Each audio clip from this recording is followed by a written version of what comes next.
Niamh O'Mahony is a member of the Board of Management for Cork City, and you're over here today at our summit. How have you found it?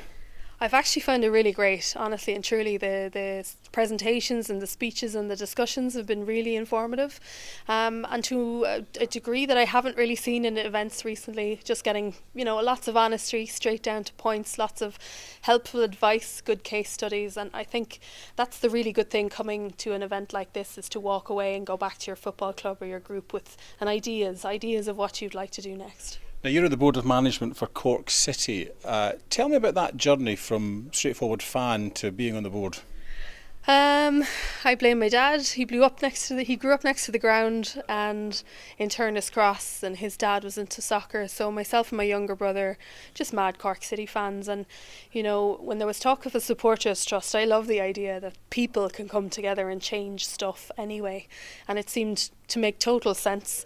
And at the same time, then the club started to get into financial difficulty. So all of a sudden, we went from wanting to create a supporters trust so that we could, be guardians of League of Ireland football in Cork, to actually owning the club in relatively short time, about 2 years.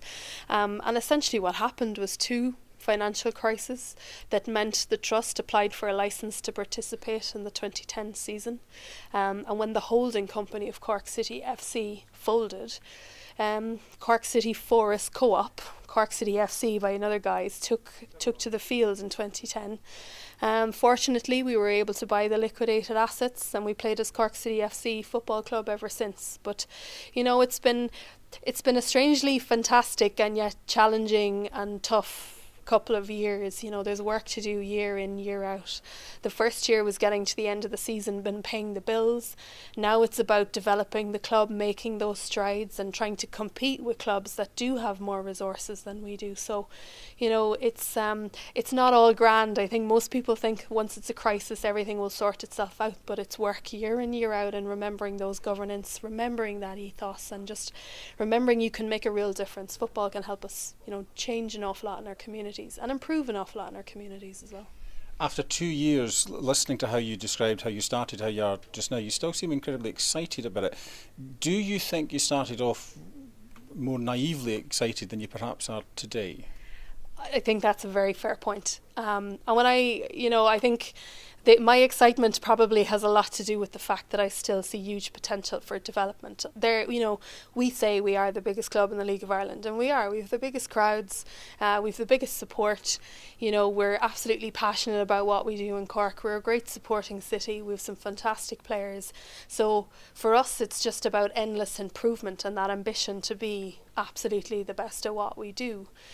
But I suppose owning your football club and being on the board of management means you're responsible for what happens. There's no longer anyone to point the finger of blame of, and I often say, it's absolutely so exciting and thrilling. You own your own football club, but if there isn't a part of you that's a little scared and freaked out at the same time, well, then you are being naive. So it's a huge challenge. It always will be for any fan organisation that's getting involved, because football is this real closed off business. They kind of think, oh, well, we're into football and I'm a football person. But the reality is it's different from everything. It's not a business, and it's not purely not about business. So you need business ethics, but you can't be a businessman. You need to tie it in together. And each club needs to find their own way. It's quite similar to a family business, isn't it? But rather than it being a post office or a grocer's shop with 4 people, it's a family business with 100 or 1,000 supporters. Yeah. And the most important thing that makes a family business survive generation to generation is proper succession planning. And that's what you have to have. I suppose at Cork City we keep talking about, and not in a morbid way, but what if someone falls under a bus? We want to try and build the expertise and have it more than one person knowing how to do things to save the knowledge that we have. Because what you have is, if a volunteer comes in and works in the shop for 2 years, they gain a huge amount of knowledge.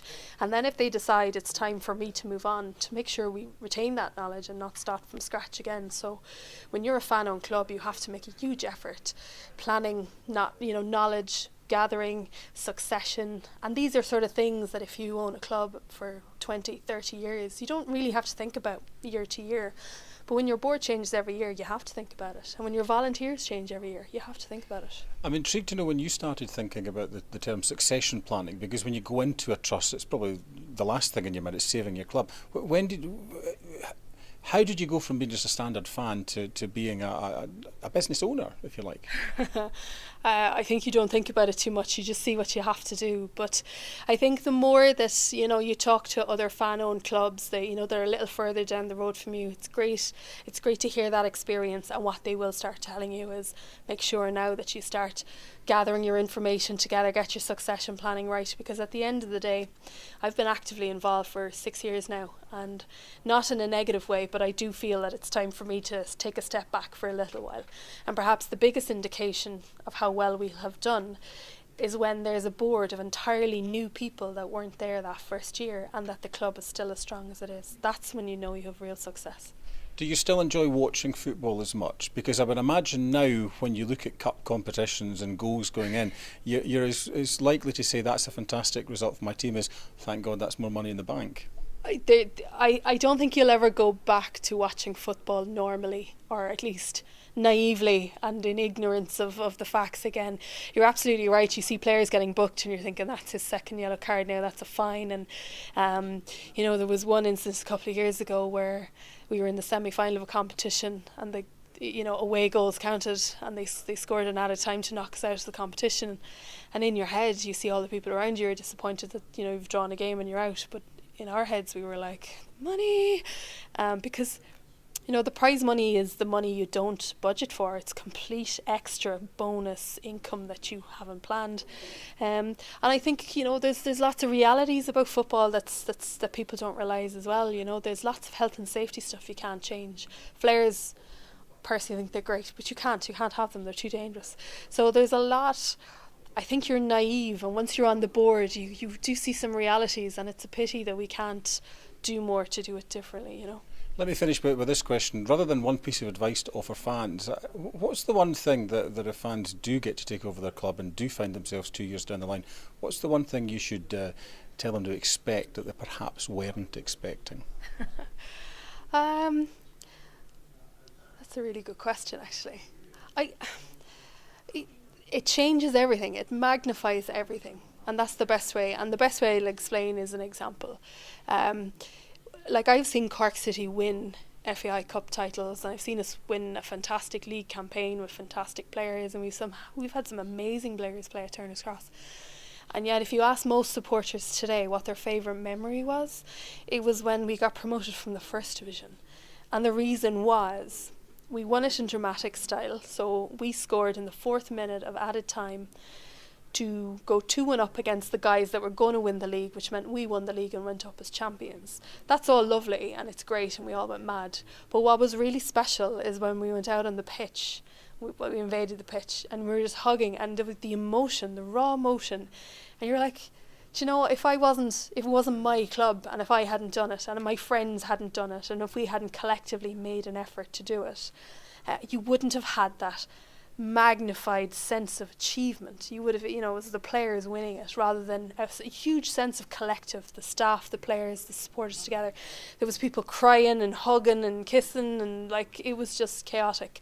But equally, when we were knocked out of Europe this year, I just felt so utterly disappointed, and disappointed to the point where the players didn't do themselves justice, and you feel that reflects on your work and it reflects on everything else. So it just magnifies everything, and I suppose it's something I never expected. And I would imagine you live your life under a magnifying glass in the local papers as well, but we're going to leave it there just now. Thank you very much. No problem.